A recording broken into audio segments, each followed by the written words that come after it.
जय हिंद दोस्तों। कैसे हो आप सभी लोग? उम्मीद है मस्त और बिंदास होंगे और अपनी पढ़ाई को बहुत जबरदस्त तरीके से कर रहे होंगे।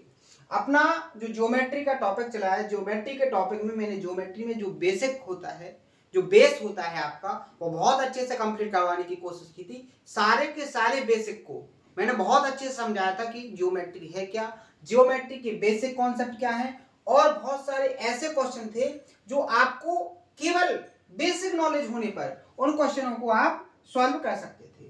तो उनको स्मार्ट अप्रोच से कैसे सॉल्व करना है, तो ये सारे तरीके मैंने लास्ट के जो सेशन हुआ था उसमें कंप्लीट करवाए थे। आज के सेशन में आगे के कॉन्सेप्ट को समझाऊंगा और आगे के कॉन्सेप्ट पर जो रिलेटेड कॉन्सेप्ट से जो क्वेश्चन लास्ट ईयर के एग्जाम में पूछे गए हैं उन हर एक क्वेश्चन की प्रैक्टिस कराऊंगा। तो आप अभी स्टार्टिंग है ज्योमेट्री का, तो आप मेहनत से हर एक कॉन्सेप्ट को नोट करते चलिए, हर एक कॉन्सेप्ट को प्रॉपर तरीके से प्रैक्टिस करते चलिए, क्योंकि जैसे जैसे अपना सेशन आगे बढ़ते जाएंगे आपके पास सिलेबस का जो मटेरियल है, जो कंटेंट है, वो बढ़ता जाएगा और आपको फिर रिवीजन करने के लिए केवल एक ही वे होगा, वो होगा आपके खुद के द्वारा लिखे गए नोट्स। क्लियर है? नहीं तो अगर आप धीरे धीरे कंप्लीट नहीं करोगे तो आपके पास एक टाइम में ऐसा होगा कि बहुत सारा सिलेबस हो जाएगा और फिर आप उसको कंप्लीट करने की कोशिश करते हुए भी कंप्लीट नहीं कर पाओगे। क्लियर है? तो अभी से थोड़ा थोड़ा सिलेबस चला है, बिल्कुल अपन धीरे धीरे से हर एक कॉन्सेप्ट को समझ रहे, हर एक कॉन्सेप्ट पर क्वेश्चनों की प्रैक्टिस कर रहे, तो आप उसी वे में बिल्कुल complete session bye session continue on time करते चलिए। ठीक है? बहुत स्लो में आपको पढ़ाने की कोशिश कर रहा हूं क्योंकि आपको हर एक कॉन्सेप्ट समझ में आना चाहिए। ठीक है? तो जो कॉन्सेप्ट मैंने आपको पढ़ाए थे, ट्रायंगल पढ़ाया था और ट्रायंगल से रिलेटेड जो कॉन्सेप्ट थे वो सारे कॉन्सेप्ट पढ़ाए थे, तो उन कॉन्सेप्टों को आपने बहुत अच्छे से कंप्लीट किया होगा। तो ये जो क्वेश्चन है आप देखते ही सॉल्व कर जाओगे। ठीक है? तो आइए क्वेश्चन को सॉल्व करते हैं। क्वेश्चन 15 तक अपना सॉल्व हो चुका था। 16वें नंबर का जो क्वेश्चन है उसको सॉल्व करना है। ठीक है? यहां पर देखो क्वेश्चन में बोला गया है, if A B and C are three angles of a triangle. A B C जो क्या है, एक ट्रायंगल के एंगल्स हैं, कोण है, सच दैट किस प्रकार है कि ए माइनस बी की जो वैल्यू है वो 60 डिग्री है एंड बी माइनस सी की जो वैल्यू है वो 15 डिग्री है। देन एंगल ए इज, ए की वैल्यू आपको फाइंड करना है। यहां पर देखो, अगर ए बी सी किसी ट्रायंगल के एंगल है तो ए बी सी का जो सम होना चाहिए, ए प्लस बी प्लस सी का सम क्या होगा, 180 डिग्री। एक बात यहां पर देखो, इसने बोला है क्वेश्चन में कि a माइनस बी की वैल्यू क्या है, यहां पर 60 डिग्री। ठीक है? और b माइनस सी की वैल्यू दूसरा है, b माइनस सी की वैल्यू कितनी है यहां पर, 15 डिग्री। क्लियर है? एक क्वेश्चन में बोला गया है, दोनों में देखो, यहां पर यहां भी b है और इसमें भी b है, तो b की वैल्यू दोनों जगह से निकालो। b की वैल्यू निकालोगे तो 20 इस तरफ जाएगा, 60 इस तरफ, तो b की वैल्यू यहां पर क्या हो जाएगी, a माइनस 60। यहां से b की वैल्यू क्या हो जाएगी, b की वैल्यू हो जाएगी c प्लस 15। क्लियर है? आप इस b की वैल्यू को यहां पर पुट कर दो, क्या कर सकते हो, या आप यहां पर देखो एक तरीका और है, आसान तरीके से सॉल्व कर सकते हो इसको। कैसे? आप यहां से क्या काम करो, इसको यहां से b में कन्वर्ट कर लो, यहां से a की वैल्यू निकालो, तो a की वैल्यू क्या हो जाएगी, 60 प्लस b, आपका लेंथ भी होगा। यहां से आप देखो c की वैल्यू निकालोगे तो c इस तरफ जाएगा, 15 इस तरफ, c यहां पर आएगा तो क्या हो जाएगा, b माइनस 15। यहां पर a और c की वैल्यू पुट करो, a की value 60 plus b plus b की वैल्यू को b रखेंगे, c की वैल्यू यहां क्या हो जाएगी, यहां पर b माइनस 15 इक्वल टू 180। आप यहां देखो b और b 3b, यहां 60 से 15 जाएंगे 45 बचेंगे और 45 इस तरफ जाएंगे, क्या है, 45 इस तरफ जाएंगे तो 180 माइनस 45, तो 180 में से 45 जाएंगे, क्या बचेगा आपका 135। यहाँ b की वैल्यू निकालेंगे तो 3 से डिवाइड करेंगे, 3 चौके 12 और 3 पंचे 15, कितना आ गया, 45 डिग्री। आपको किसकी वैल्यू फाइंड करनी है, a की वैल्यू, यहाँ b की वैल्यू पुट कर, a की वैल्यू क्या है 60 प्लस 45, क्या हो जाएगा 105। ऑप्शन नंबर ए क्या हो जाएगा यहाँ पर करेक्ट आंसर। केवल इतना सा कॉन्सेप्ट आपको याद हो कि ट्रायंगल के तीनों एंगल्स का सम क्या होना चाहिए, 180 डिग्री। जब आपको ये आ गया तो आपका question automatically with in time के अंदर सॉल्व हो गया। क्लियर है? आगे बढ़े नेक्स्ट क्वेश्चन। सारे के सारे क्वेश्चन जो करवाऊंगा वो ट्रायंगल के कॉन्सेप्ट से रिलेटेड ही होंगे। यहां पर देखो, यदि किसी त्रिभुज के कोणों का जो अनुपात है वो 59:32:91 है, यानी कि ये ट्रायंगल के एंगल्स का रेशियो है। तो आपको बताना है कि ये ट्रायंगल किस टाइप का होगा। सबसे पहले आप यहां देखो, दो एंगल्स का सम तीसरे एंगल के बराबर हो रहा है। रेशियो बात अलग है और एग्जैक्ट वैल्यू अलग है। यहां पर दो एंगल्स का सम तीसरे एंगल के बराबर हो रहा है। ऐसा कब होता है? जब एक राइट एंगल ट्रायंगल हो। ऐसा कब होता है? जब एक राइट एंगल ट्रायंगल हो। तो देखते ही ऑप्शन नंबर बी क्या हो जाएगा आपका करेक्ट आंसर। इतने सिंपल और बेसिक क्वेश्चन भी आपके एग्जाम में आते हैं, लेकिन ऐसे क्वेश्चन को सॉल्व वही कर पाएगा जिसको बेसिक कॉन्सेप्ट बहुत अच्छे से मजबूत होंगे। क्लियर है? नेक्स्ट क्वेश्चन, यदि किसी त्रिभुज के कोणों का अनुपात यहां पर देखो ए है, तो आपको जो त्रिभुज होगा वो किस प्रकार का होगा। सीधा सीधा तीन कॉन्सेप्ट आपको याद रखना है।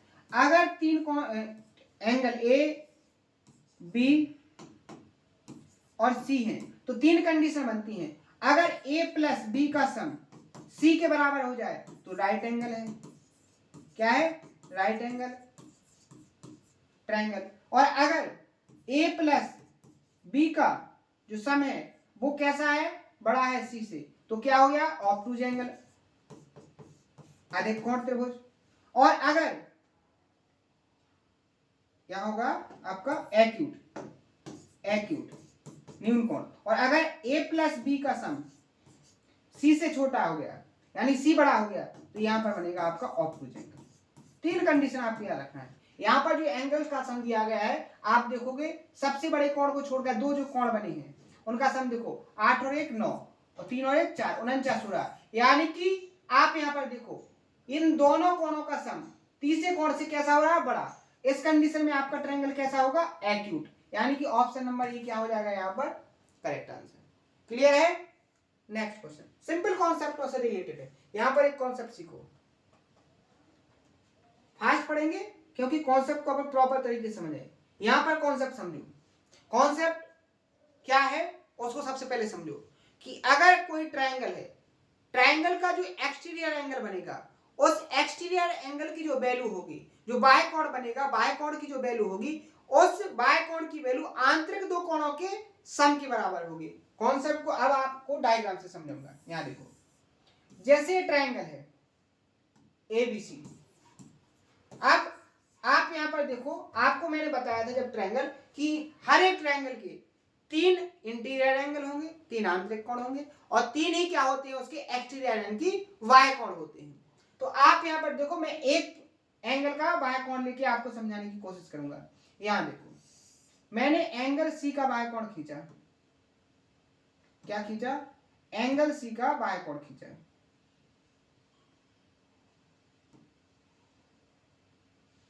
इस तरीके से, ठीक है? ये हो गया इसका एक्सटीरियर एंगल। तो इस एक्सटीरियर एंगल की वैल्यू क्या होगी? तो इस एक्सटीरियर एंगल की जो वैल्यू होगी वो एंगल, ऐसे सी एंगल का तो ये एक्सटीरियर होगा। अब बचे एंगल क्या है? ए और बी, इनके सम की angle A plus angle B के बराबर होगी। कैसे? प्रूफ देखो, अगर बात करेंगे ट्रायंगल एबीसी के, बात करेंगे किसकी? ट्रायंगल एबीसी के, तो यहां पर ट्रायंगल के A angle B plus angle C की वैल्यू क्या होगी? 180 डिग्री। क्लियर है? अब आप यहां देखो, ये क्या है? Linear pair. क्या है? रेखीय योग। मैं आपसे बात करूं इतने एंगल की, तो इस एंगल की वैल्यू क्या होगी? एंगल सी की वैल्यू होगी 180 माइनस क्या हो जाएगा? Angle C. यहां पर जो एक्सटीरियर एंगल बनेगा वो क्या होगा? 180 माइनस एंगल सी। अगर हम पूरे 180 में से इस एंगल को माइनस कर दें तो इतना एंगल बचेगा जो आपको मिल जाएगा। अब आप यहां पर देखो, आप यहां पर देखो, यहां जैसे ही आप सॉल्व करोगे तो कोण ए प्लस कोण बी, सी को अगर आप इस तरफ ले जाओगे तो क्या हो जाएगा? माइनस का। तो आप यहां पर देखो 180 माइनस सी को क्या लिख सकते हो आप? Angle A plus B. क्या लिख सकते हो? Angle A plus B. तो यही मैंने आपको बताया है कि किसी भी ट्रायंगल में, एनी ट्रायंगल, हर एक ट्रायंगल की ये पॉसिबिलिटी मैंने आपको बताई है। ये कॉन्सेप्ट हर एक त्रिभुज के अंदर लगेगा। कॉन्सेप्ट क्या है कि जो बाह्य कोण होगा, बाह्य कोण की जो वैल्यू होगी वो आंतरिक दो कोणों के सम के बराबर होगी। क्या होगी? आंतरिक दो कोणों के सम के बराबर होगी। अब आप देखो क्वेश्चन को, अब आप देखो क्वेश्चन को, यहां पर देखो, आपको ये एंगल कितना दिया है, आपको इस एंगल की वैल्यू दी गई है 110 डिग्री। कितनी दी गई है, 110 डिग्री। इस 110 डिग्री की वैल्यू क्या होगी, angle B plus angle A. यहां पर आपको बी दिया है, आपको ए फाइंड करना है। तो क्या हो जाएगा, 110 से क्या करेंगे अपन, 62 को माइनस 8 7 4 11, कितना आ जाएगा 48 डिग्री। ऑप्शन नंबर डी यहां पर क्या हो जाएगा, करेक्ट आंसर। क्लियर है, कॉन्सेप्ट पर कैसे क्वेश्चन आते हैं उसको देखो। ठीक है, नेक्स्ट क्वेश्चन यहां पर देखो, एक ट्रायंगल पी क्यू आर है, एक ट्रायंगल देखो पी क्यू आर है, ध्यान से समझना। एक ट्रायंगल पी क्यू आर हो गया, पी क्यू और आर। अब उसने कहा है क्यू आर को क्यू से आर की ओर आगे एक लाइन खींची गई है, क्यू से आर की ओर एक लाइन खींची, ठीक है, यहां इसको एस तक बढ़ाया गया है। ठीक है, आगे देखो, यदि पी आर एस ये जो एंगल है वो 110 डिग्री है, नहीं 104 डिग्री है। ठीक है, और एंगल Q और P का जो रेशियो है, Q और P का जो रेशियो है वो क्या है, 3:5, यानी कि P आपका 5 यूनिट, सर्कल में बंद कर दिया यूनिट, और Q आपका 3 यूनिट। इस 5 और 3 यूनिट का सम कितना होना चाहिए, 8 यूनिट का सम कितना होना चाहिए, 104। एक यूनिट की बात करेंगे तो क्या हो जाएगा, यहाँ पर 8 एकम 8 और 8 तिया 24, कितना आ जाएगा 13। आपको फाइंड क्या करना है, P angle Q P R 5 unit की वैल्यू, 5 भी कितने गुना हो जाएगा आपका, 13 गुना, 13 पंचे 65। ऑप्शन नंबर ए क्या हो जाएगा यहाँ पर, करेक्ट आंसर। क्लियर है, तो कॉन्सेप्ट सीखो, कॉन्सेप्ट से अपने फर्स्ट आंसर निकालो। यहाँ देखो, एक त्रिभुज पी क्यू आर में क्यू आर को एस तक बढ़ाया गया, सेम कॉन्सेप्ट से क्वेश्चन। यहाँ एक ट्रायंगल हो गया, एक ट्रायंगल में, ट्रायंगल का नाम हो गया P Q R, Q R को एस तक बढ़ाया गया है। यहाँ जो क्यू आर है इसको एस तक बढ़ाया गया है, ठीक है, एस तक बढ़ गया। यहाँ पर देखो पी आर एस इसकी वैल्यू क्या है, 9x minus 15 degree. P R P Q इस एंगल की वैल्यू कितनी है, 2x, और पी क्यू आर इस एंगल की वैल्यू कितनी है, 4x प्लस 15 डिग्री। आपको फाइंड करना है x, क्या हो जाएगा, बिल्कुल basic question, 2x plus 4x plus 15 equal to क्या हो जाएगा, 9x माइनस 15। ठीक है, आप यहां पर देखोगे 6x, 15 उस तरफ जाएंगे तो माइनस के होंगे, हो जाएंगे कि नहीं हो जाएंगे। आप यहां देखो प्लस 15, 9x माइनस 15। आप यहां देखो 6x उस तरफ 15 इस तरफ, तो 15 15 30, और 9 में से 6 जाएंगे 3x, x की जो वैल्यू आ जाएगी 30/3 यानी कि 10। ऑप्शन नंबर यहाँ पर ये क्या हो जाएगा, करेक्ट आंसर। क्लियर है, क्लियर है, किसी को कोई डाउट, कोई दिक्कत, कोई प्रॉब्लम, बिल्कुल डाउट नहीं होना चाहिए, simple concept, simple question. Next question, यहाँ देखो, यहाँ ए बी डी के पैरेलल है, x का समपूरक। अब x का समपूरक, सबसे पहले तो आप x फाइंड करो। अब x को कैसे फाइंड करोगे, क्या तरीका है, डायग्राम में कुछ एक्टिविटी कर सकते हो, बिल्कुल कर सकते हो। अगर आप इस लाइन को आगे बढ़ाते तो यहाँ पर एक ट्रायंगल बन जाता, और ट्रायंगल बनता तो आपका ये जो एंगल होता वो एक्सटीरियर बनता। अगर ये 5x है, ये कितना है 3x, तो ये एंगल कितना होता 2x। और आपको पता है इस एंगल की वैल्यू और इस एंगल की वैल्यू कितनी होनी चाहिए, 180। क्या, 4x प्लस 2x, इनका सम कितना होना चाहिए, 180, क्योंकि कैसे है, संगत कोण, करस्पॉन्डिंग एंगल। क्या हो जाएगा, 6x बराबर क्या हो जाएगा, 180। x की वैल्यू निकालेंगे तो कितनी आ जाएगी, 30, कितनी आ जाएगी 30। अगर आपको सप्लीमेंट्री एंगल फाइंड करना है तो कितने में से माइनस करते हैं, 180 में से 30 को माइनस करेंगे, कितना आ जाएगा 150। ऑप्शन नंबर यहाँ पर बी क्या हो जाएगा, करेक्ट आंसर। अब ये करस्पॉन्डिंग एंगल क्या है, सप्लीमेंट्री एंगल क्या है, बहुत सारे क्वेश्चन प्रैक्टिस हो चुके हैं। ठीक है, आप देख रहे हो 22वें नंबर क्वेश्चन पर आ चुके हैं। बेसिक जो फॉर्मूले मैंने आपको बताए वहां से अपन बहुत आगे निकल चुके हैं, तो सारे कॉन्सेप्ट हो चुके हैं। जिनको समझ में नहीं आया है वो लास्ट में जो सेशन हुए हैं उनके कॉन्सेप्टों को देखें। क्लियर है, आगे बढ़े, नेक्स्ट क्वेश्चन। यहां देखो, आपको फिर से वही कॉन्सेप्ट दिया है, एक्स की वैल्यू फाइंड करना है। आप फिर से आप इसको आगे बढ़ाओगे तो एक ट्रायंगल बनेगा। अगर ये 110 है तो इस एंगल की वैल्यू और इस एंगल की वैल्यू 180 होनी चाहिए। अगर ये 10 है तो कितना हो जाएगा 70। आप यहाँ पर देखो 2x प्लस 15 की जो वैल्यू होगी वो किसके बराबर होगी 35 और 70 कितना हो जाएगा 105 के बराबर। 15 उस तरफ जाएगा तो 2x बराबर क्या हो जाएगा 90 और x बराबर क्या हो जाएगा 90/2 यानी कि 45। सेकंडों में आपके आंसर निकल के आएंगे।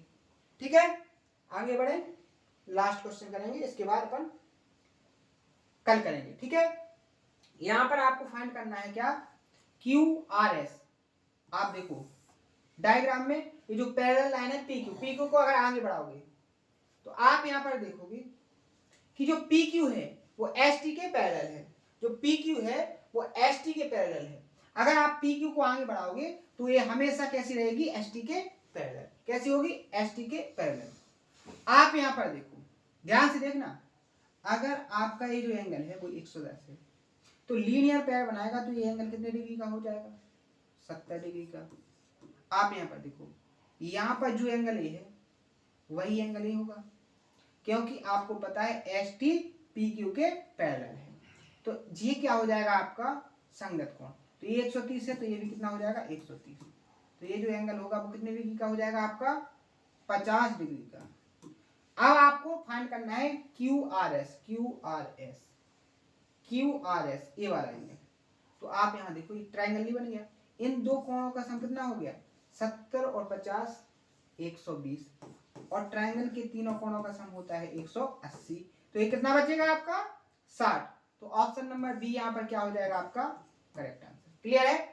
तो जो क्वेश्चन मैंने आपको प्रैक्टिस करवाए इन हर एक क्वेश्चन को बहुत अच्छे से प्रैक्टिस करने की कोशिश करना। उम्मीद है बहुत अच्छे से आपको समझ में आया होगा। तो आज के सेशन में अगर कोई डाउट हो तो उसको कमेंट बॉक्स में बताना, सारे डाउट आपके सॉल्व किए जाएंगे। मिलते हैं नेक्स्ट सेशन में इसी जोश और उम्मीद के साथ। थैंक यू, धन्यवाद।